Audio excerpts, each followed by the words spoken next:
In this video, I'll explain how I diagnosed and resolved a P0128 coolant thermostat issue, which turned out to be caused by a faulty engine coolant temperature sensor. When the check engine light came on, I connected a scan tool and found the code P0128, coolant thermostat below regulating temperature.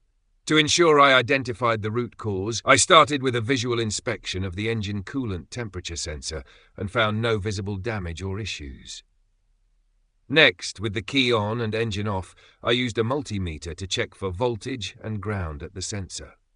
Both were present, which meant the wiring and connectors were functioning properly. I then measured the resistance of the coolant temperature sensor using the multimeter and found that the resistance was out of the specified range. This confirmed that the sensor itself was faulty and needed to be replaced. After replacing the engine coolant temperature sensor, I cleared the codes and performed a road test to ensure everything was working as it should. The check engine light stayed off and no fault codes returned. I'm sharing this process to help you understand the steps involved in diagnosing and fixing a P0128 code.